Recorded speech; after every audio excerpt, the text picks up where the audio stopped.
Thank you for the question, Bhavani. Let's set the stage first. Astronomy, astrology. Astronomy is heliocentric, which means based on the sun and beyond, extraterrestrial.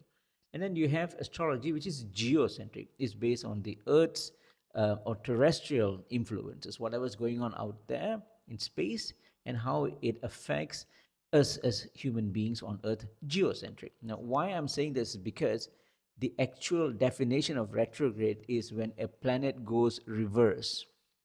So if I did not say that, you'd be thinking, how can a planet go reverse? Because that is the idea of astronomy. Yeah, astronomically, it is the study of understanding extraterrestrial influence from the sun.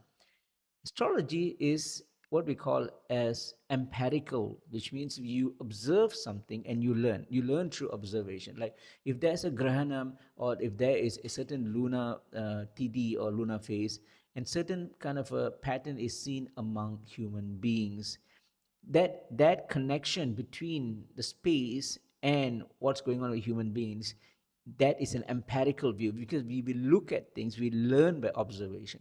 That is astrology. So astrologically, we look at certain time of the year, and we see a certain changes. In this case, Buddhan or Mercury is in retrograde right now, which means it's going reverse based on empirical view, based on the geocentric system, not astronomy. Because if I did not say that, that the natural assumption is people were thinking, how can a planet go reverse from its motion on its orbital path, revolving the sun, right? How can it go in reverse? Because that is astronomy. Astrology is empirical. We look at something. So apparently, when you look at, it's also called as apparent motion. Yeah. What's the general scientific term? I think it's called motion parallax, if I'm not mistaken. It is a general scientific term that is used. When we look at the certain times of the year, I think 3 times in a year there will be Vakram or Vakri or retrograde.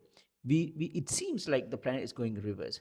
So it's the analogy. What I usually tell my clients is that the analogy is you're on the highway. I wish I could show it to you. Hold on a second. All right, so that is okay. Let's take this as the car, and you. Okay, you are here, right? So you are coming right at the back of the car, and you need to make a. You're trying to overtake. So as you come closer to this car here, this this car would seem like it's slowing down. Okay, and then when you pass that car, when you're overtaking that car, there seems to be station. This car here seems to be stationary. And when you overtake the car, it seems like this car is going reverse, right? So there is a slowing down, stationary, and reverse. So that's what's actually happening when you observe from Earth, earthbound. And when you the object is looking, or object that is giving us the impression, it seems like it's going reverse. And that is where this vakram or vakri happens. That is the motion parallax. That is the illusionary effect of what we see.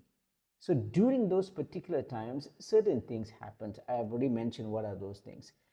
So in summary, I told you there's 3 different motions, right? Slowing down, stationary, and moving backwards. So this is the 3 R's, not the other 3 R. This 3R is, first we review, which means it's slowing down. And then when it's stationary, then we reflect. When it's going reverse, we revisit. R. That's what happens in a retrograde. It's not just going reverse. There are 3 stages to that. Okay, I'm not sure if I've confused anyone here, but Bhavani, I hope this one is okay. If it's not, let me know. I'll try to come up with other analogies to make it even more easier to understand. Thank you for the question, Bhavani. Thank you, Manakam.